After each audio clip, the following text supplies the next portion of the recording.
Hi, magic lovers.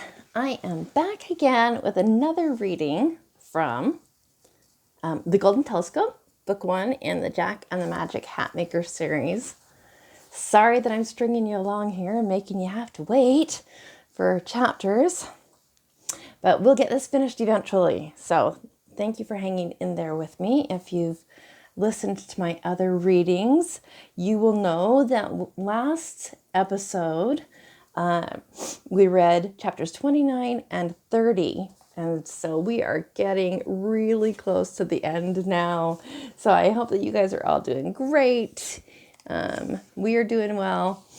And I'm just sitting here sipping. Look at this cool mug that I've got with the cover art on it. Sipping some coffee while I do story time with you guys.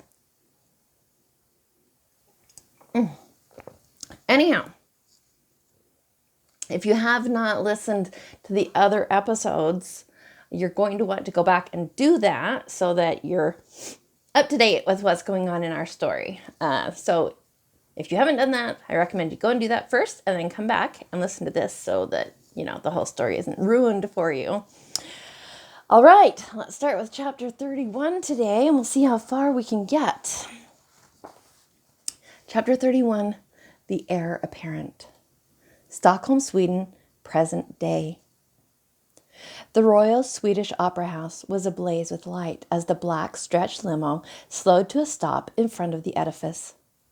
The city's elite could be seen exiting their vehicles, milling about adorned in elegant evening attire.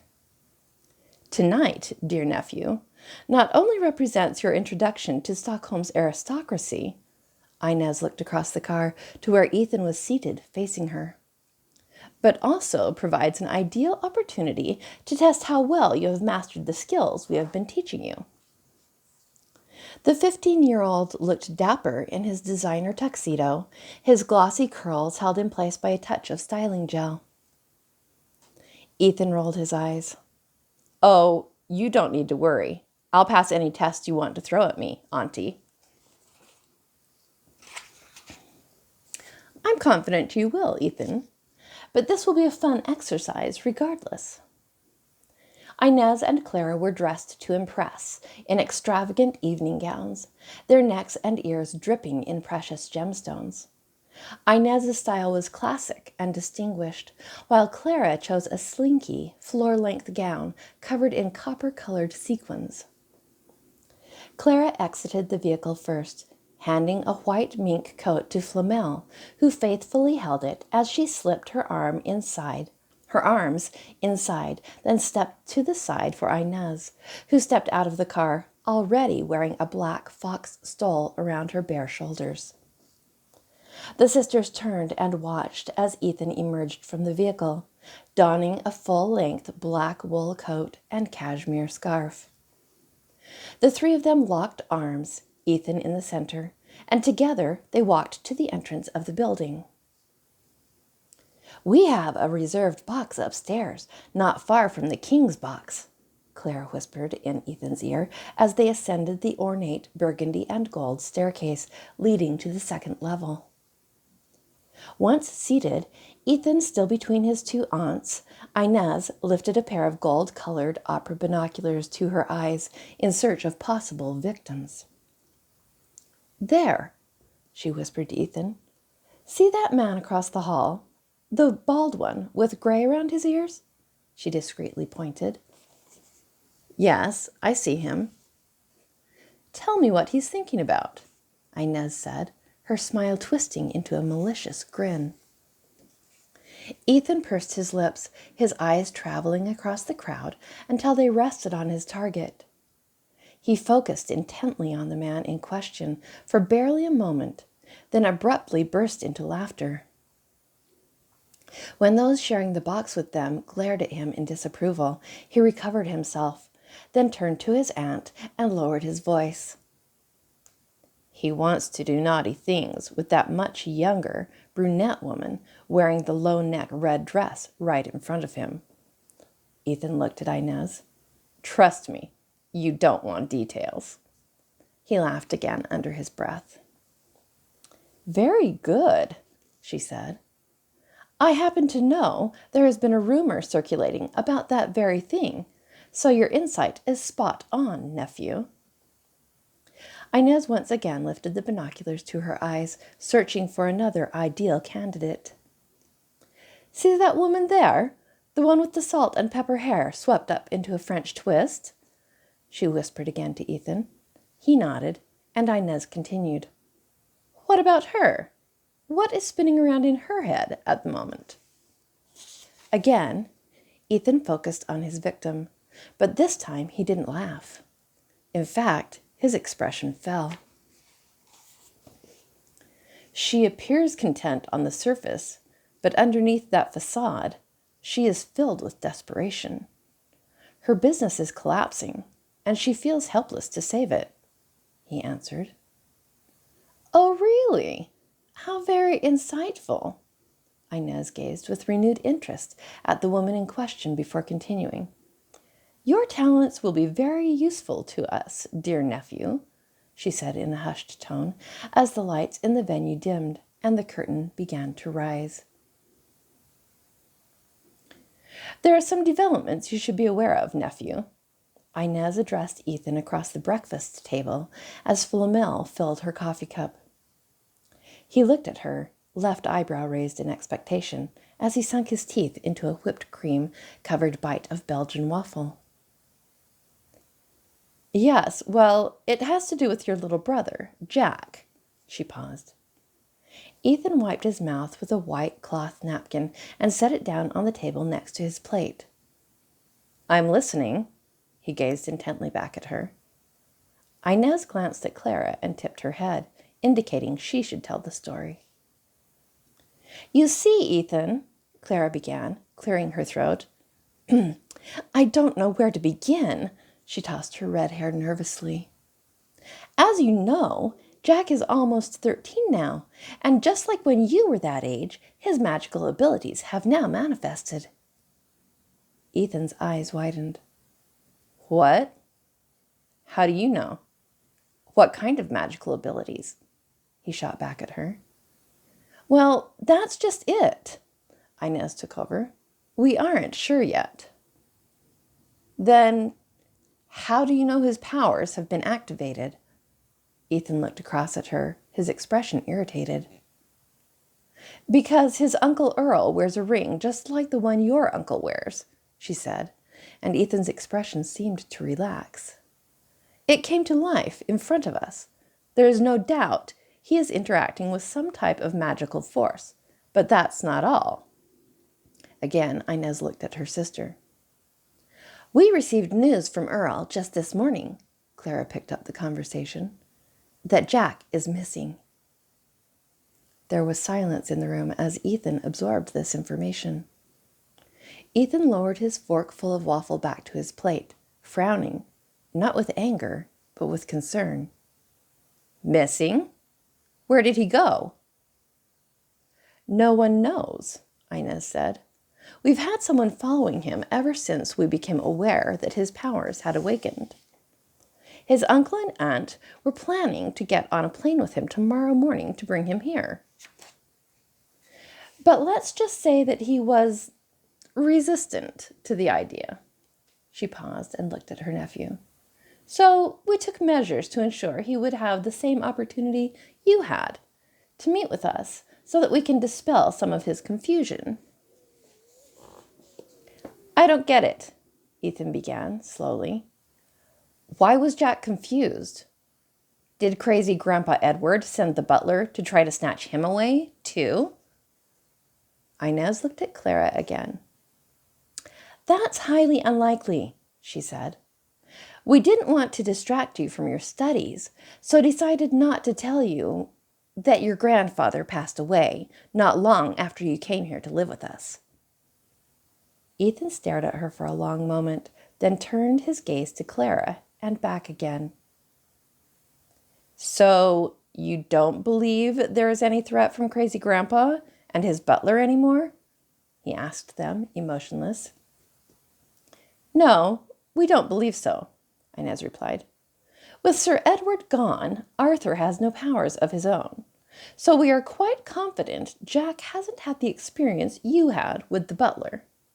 However, she sipped from a glass of water before continuing.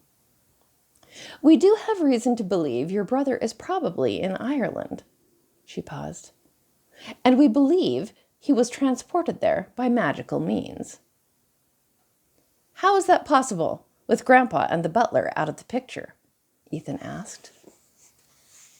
There are others around Jack who have connections to an organization called the Order of Light.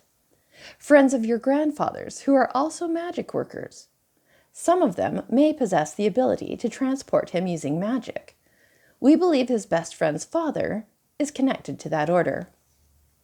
And we have very recent intel that both the father and son recently left the States and are also now in Ireland. I want to see him, Ethan stated flatly. Again, Clara and Inez looked at one another. Of course you do, sweet nephew, Clara soothed. But we don't even know where he is yet. We'll be sure to keep you updated as we gather more information, Ethan, Inez added. Ethan stood slowly, leaning over, placing both hands on the table surface. You misunderstand. I demand to see my brother. You have resources. Figure it out. Inez looked at her sister, blinked slowly, then nodded her head in Ethan's direction. Clara pushed back from the table and stood, then strolled to where Ethan was standing. Placing a hand on his shoulder, she spoke softly. Dear nephew, we understand how you feel. Really we do, she started. Then moving her hand to his cheek, she turned his face toward hers. Look at me, Ethan. They locked eyes. Clara altered her voice then, adopting a different, more mesmerizing tone. You will retain no memory of this conversation, Ethan. No thought of contacting your brother, Jack, will enter your conscious mind. Your only interest is in dominating him, becoming the alpha you were destined to become. You are the eldest child, the older male. You are the heir apparent and shall regain your power and position as the master of your domain. Clara withdrew her hand, and Ethan shook his head, blinking several times. What were you just saying? He asked, and turned to look at his half-eaten breakfast on the table. Clara threw a knowing look of satisfaction toward her sister before replying. Oh, nothing important, nephew. We were just saying that it might be time to take you to see your ancestral home, MacPaden Manor, in Dublin, Ireland. Your services are needed, Dreadfort. Inez looked at the ruddy, pock-marked face and dull brown eyes of Phineas Dreadfort on her cell screen. I have an important mission that must be accomplished right away. What is it, Inez? I have plans, he whined, taking a sip off of a brown bottled beverage as he spoke. Put that down, she spat. I need you sharp for this mission, and I don't care about your plans. Have you forgotten where your allegiance lies, or shall I remind you? Dreadfort immediately set the bottle down and stared into the phone with renewed attention. No, I didn't forget, and you don't have to remind me, he stammered. I'm at your service.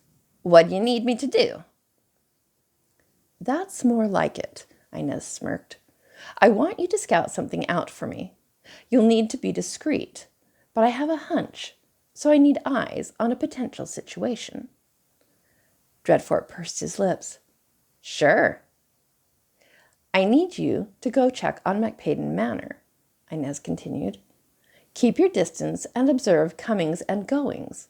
I want to know what our old friend Arthur, the butler, is up to these days. Is that it? Dreadfort laughed. Sure, I can do that for you. Inez didn't even smile. You'll need to leave right away. I want regular reports about what you see and hear. Call me as soon as you arrive on site." She ended the call and looked at Clara, who was seated across the room from her. "Just to be sure there's no funny business going on," Inez said. "Yes, I think that's wise, sister. You might want to have him check on Bill Flanagan's parents, too, while he's at it," Clara said. "My thoughts exactly, sister," Inez said. "I want to know where that boy is hiding." Chapter 32, Contact.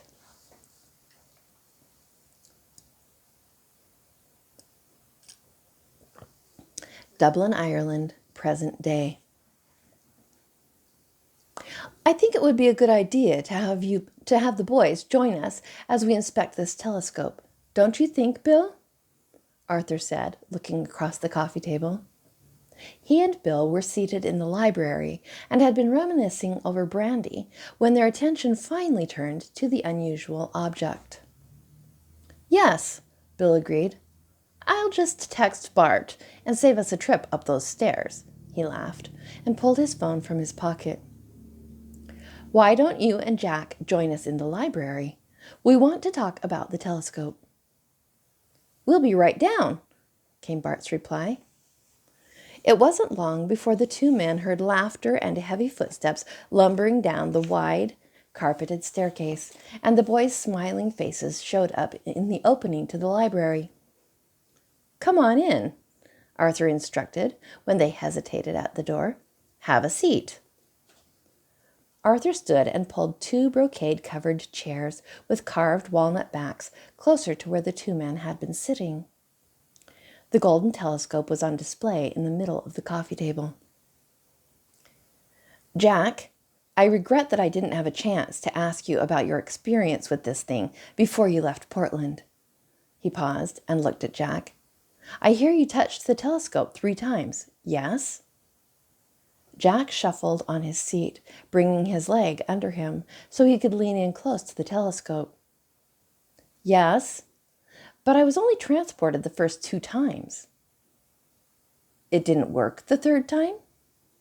Jack shook his head, leaning back into his chair.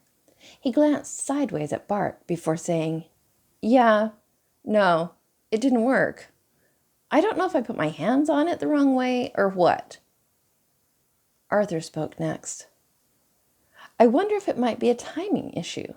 He glanced around the table. "I know that with some magical spells, that's a factor."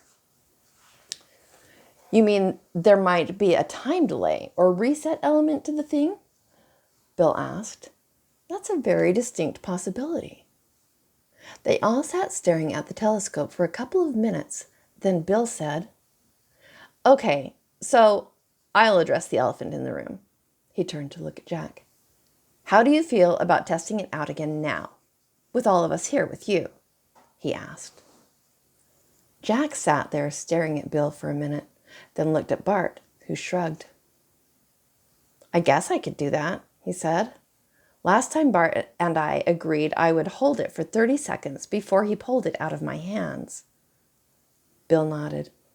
"That sounds like a pretty good plan, but first I have to ask, have you noticed any negative effects from these experiences so far? Anything weird going on in your body?" Jack thought for a moment, jutting out his bottom lip, then shook his head again. "No, it just makes me feel a little dizzy when I come back to reality. I don't think there are any physical risks, if that's what you're worried about." "Okay, great," Bill said, rubbing his hands together and sitting up straight. "Would you like to do it now, Master Jack?" Arthur asked. "Might as well. No time like the present, right?" Jack said, and he stood up, wiping his sweaty palms on his pants. "Here goes nothing." But as he reached out to grasp the telescope, the surface of the coffee table began to shimmer. Jack jerked his hand back involuntarily, and just under the place where his hand had been, something was materializing. A parchment scroll with an embossed purple wax seal. E.M.P. They all stood in silence, staring down at the thing. "My name is on it," Jack said in a hushed tone. "What?" Arthur asked. "Where?" Bill asked, and they all dashed around the coffee table to stand next to Jack. Sure enough, right there on the front, next to the seal, was his name, Jack. "That seal, that is Sir Edward's own seal," Arthur spoke under his breath. "And that is his handwriting. I would know it anywhere." Jack felt his hands trembling with anticipation where he held them close to him. "Should I?" he asked, extending his right hand out towards the scroll. "Yes, by all means, yes," Arthur said, his eyes glistening. Jack leaned down and lifted the parchment, bringing it close to his face. "There's a message," Jack started. Jack, use the glasses." He looked up at the adults around him, his eyebrows scrunched together and his eyes wild with curiosity. Arthur's face lit up immediately. "Sir Edward's spectacles! Oh, my lord! He wants you to use his reading glasses." The butler dashed across the room to the walnut sideboard and opened the top left drawer. Racing back to Jack's side, he attempted to hand the glasses to him. Jack stepped back. I'm not sure," Jack started apprehensively. "Last time I touched those, they pulled me into another vision." Jack glanced around at the others, a look of trepidation on his face. "Let's open the scroll first," Bill suggested, "and see what it says on the inside before Jack tries touching those things again." Arthur nodded, withdrawing the spectacles momentarily. "That's a great idea," Bart agreed, and they all looked once again at Jack. Carefully, bending the scroll in half, the wax seal cracked and fell away, allowing the parchment to unwind. Jack looked up again, and the others nodded for him to proceed. As he slowly unrolled the parchment, a look of surprise and confusion spread across his face. Holding it open for the others to see, he looked up. "It's blank," he stated. "Blank?" Bill reached out to grasp the thing. "May I?" "Yes, of course." Jack relinquished the scroll to Bill, who took it and sat back down on the love seat in front of the coffee table. "Strange," he started. "It seems like this scroll might be spellcrafted," he said, looking up at the others. "As it just so happens, this is an area I might be able to help with." Bill spread the scroll out on the coffee table as flat as he could, then looked to the boys for assistance. "Could you guys hold the corners flat for me, please?" he asked, and Jack and Bart quickly complied. With the scroll flat on the table, Bill closed his eyes, and placing his right hand just above its surface, he uttered a command. Instantly, words began to flow across the page, written in an elegant script. Bill opened his eyes and read the message out loud. "Dearest Arthur, Jack, and Bill, I chose to send this message incognito for your safety and security. If you are seeing my words, it means that Bill is with you. Please know that I deliberately sent the glasses so that, when the time was right, Jack could use them to make contact with me. I will offer further instructions soon. Much love, Grandfather Edward."